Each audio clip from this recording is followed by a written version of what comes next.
Why are books delicious things? Because they're food for thought.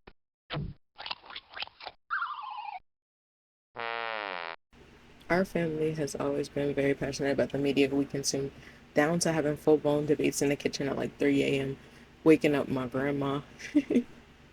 I know she'd be like, oh my goodness, shut up.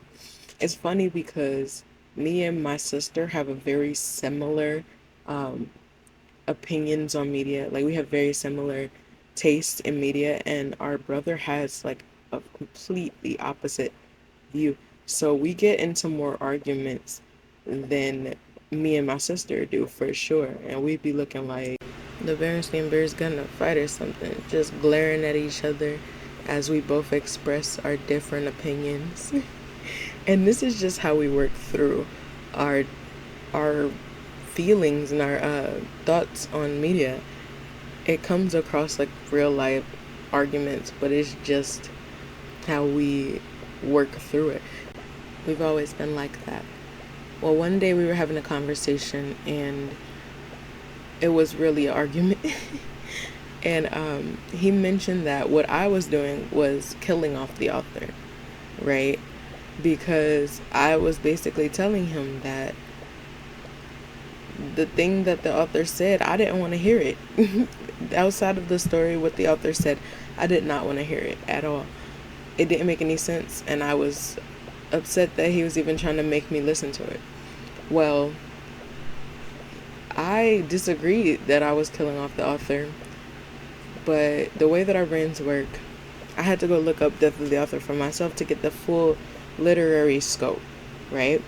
So, if you're like me and you have no idea what Death of the Author is, let me lay it out for you.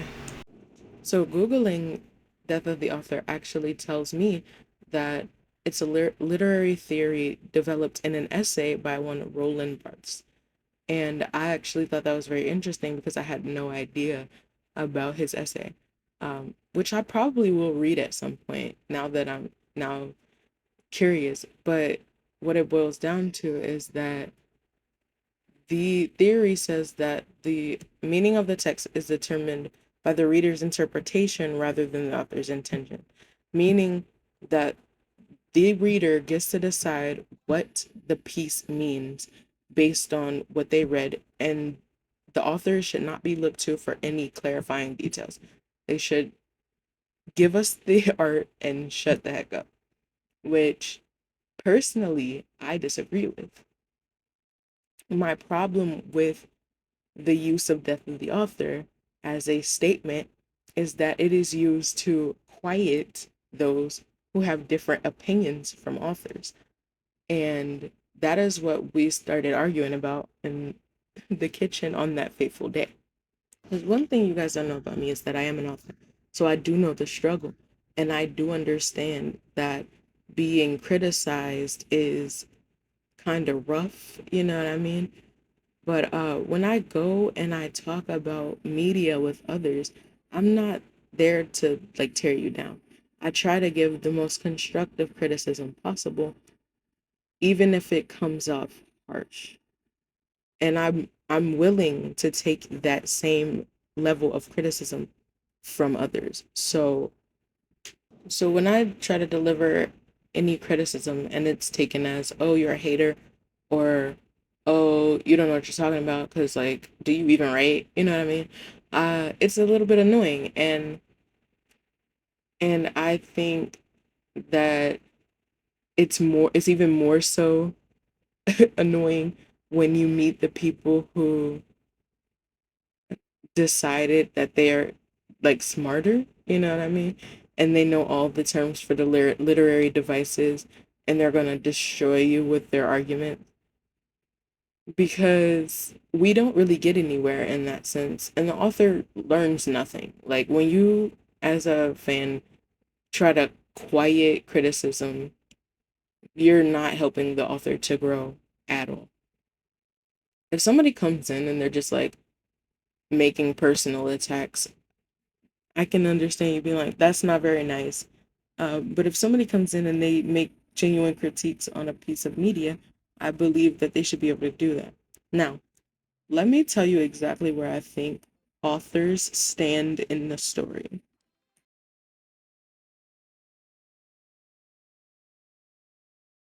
The author's purpose is a literary device usually taught to children to explain exactly why an author would want to write anything at all. And there are so many charts, videos, and articles that you can read on the topic. And I think they're quite informative. It's usually broken down into the acronym PI, persuade, inform, entertain, meaning that the author is either trying to get you to do something with their words, they want to give you some information, or they just want you to giggle a little bit, you know? Hee hee ha ha. There's usually more iterations of the acronym. You can find PIDE, which adds explain and describe to it, or even pride, which adds recount. No matter what version you get, it's about the same. Um, Somebody wants to tell you something, and they're going to do it using their imagination. Authors are very important to the story. The story doesn't go anywhere without an author. There's no characters, there's no plot, there's no world.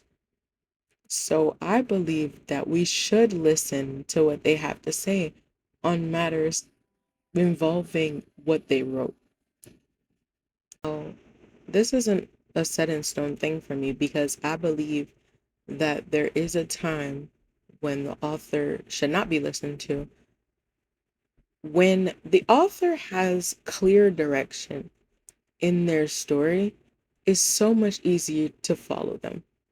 You want to listen to what they have to say because you know that if they walk in a certain direction, holding your hand and telling you where they're going, then you're going to get where you need to be in the end.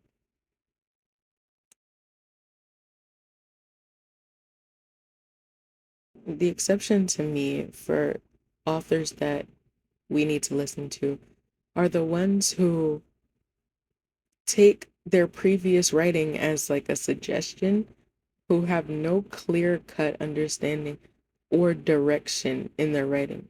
The ones who are lost, you know, the ones who either don't know where they're going with the rest of the story, they hadn't figured it out yet, the ones who decided midway that they didn't like what they wrote and they're changing direction without warning, and the ones who who deluded themselves into thinking that they were writing something that they clearly weren't writing and try to gaslight you into believing that you were wrong when you know exactly what you just read. I don't like listening to those types of authors. And I don't think that we should be demanded to listen to them because they are the author.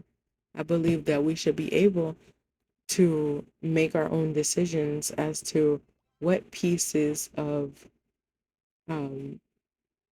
of their statements that we will listen to. A lot of these authors like to speak on their writing outside of the world that they've built and give you more context in like tweets or um I don't know, mostly tweets. Mostly tweets, honestly. Community tabs, and usually they contradict what they've previously wrote. And I think the contradictions are one of the things that bug me the most because when I point them out, there's always someone in the comment section that's like, "Oh, you're a hater. You you're disrespecting the artist. Of course, they know better than you do."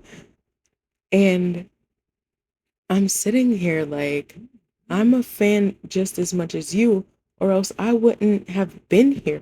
I wouldn't have read through all of that. And to label me looking at the evidence of what they wrote and what they're writing now and comparing and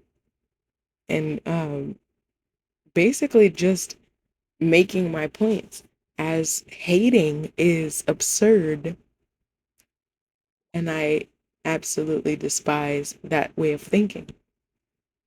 I love a good prequel. I love a good prequel. I love a good sequel. Things that build upon what you've previously written. Geez, sorry. What you've previously written, or even like a spin-off, or an alternate reality piece.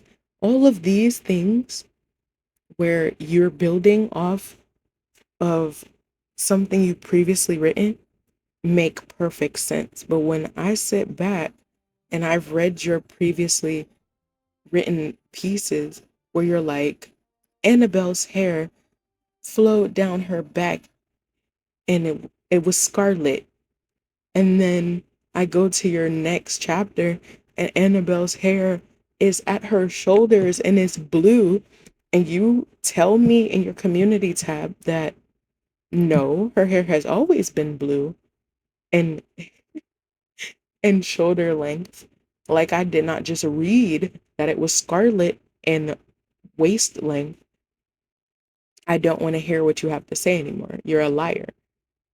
You're a liar. And the lying is the part that bugs me.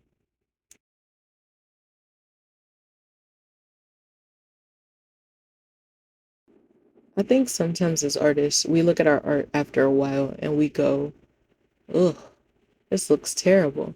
And people think that's just with like physical paintings and sculptures and whatnot as artists, but writing is so the same. I can't tell you how many times I've ripped pages out of my notebook after rereading them like, no, this is awful. You don't have to try to convince people that you don't make mistakes in your writing. Mistakes are the mark of a human being, so we will understand if you make any. The problem that I have stems from when you're not truthful about them and when you try to convince me that I didn't see what I saw. And I'm sure that's the same for a lot of other readers, which is why people get so upset. You, as an artist, can do whatever you want. You can do an alternate reality piece. You can stop mid-story and never come back. You can change directions mid-story, but you're going to have criticism when you take these leaps. And people not agreeing with you is not the death of you. It's not the death of the author. And I think that we need to just remember that as artists, people not agreeing with you is not the end of what you're doing. It's not the death of you. You're not silenced. You can do whatever you want with your art. You're still alive. Now, if you lie, I just want you to know, if you lie, you try to gaslight me, I might just be at the door with my author silencing tools ready to strike. Like,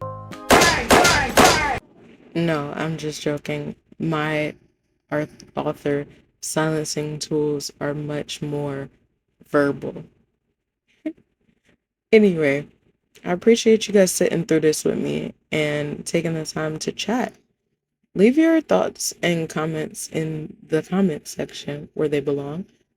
Try to keep it respectful. I'll see you in the next video. Bye-bye.